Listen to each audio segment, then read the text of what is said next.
And now we jump out west. Firefighters across California are dealing with more than a dozen wildfires this morning, and some are causing evacuations. The Gifford Fire is the largest, burning through at least 49,000 acres. CBS News correspondent Jason Allen is in Santa Maria, California this morning. Jason, good morning to you once again. You know, earlier when we spoke, you told me this fire at one point was 5% contained, but that's now been revised to only 3%. So explain the conditions firefighters are dealing with.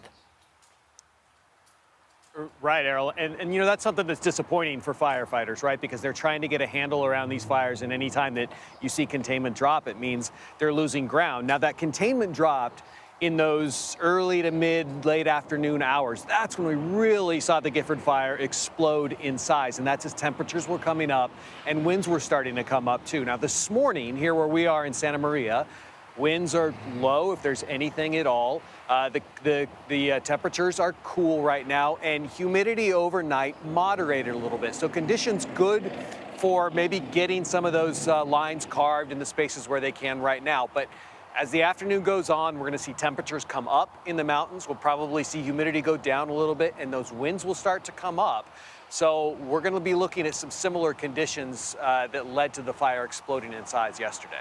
And Jason, to help viewers understand the topography of where you are there in Central California, it's not as easy for firefighters to get to the front line because of the mountains. The conditions are quite treacherous, which is why they have to use the aircraft that we see coming in and use the fire retardant material. Help us understand how that's a challenge.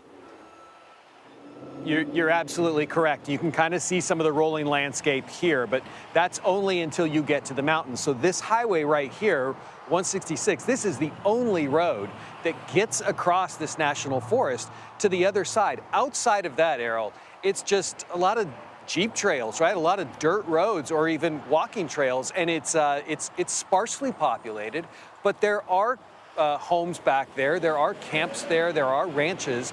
And so those people who are there, they have had to evacuate. But it's just as there's one way in and one way out for a lot of people, that's in a lot of cases the only roads that firefighters have to go down to, unless they're getting in there with dozers and they're carving out some of their own roads. So aircraft becomes very important in fighting the spread of this fire.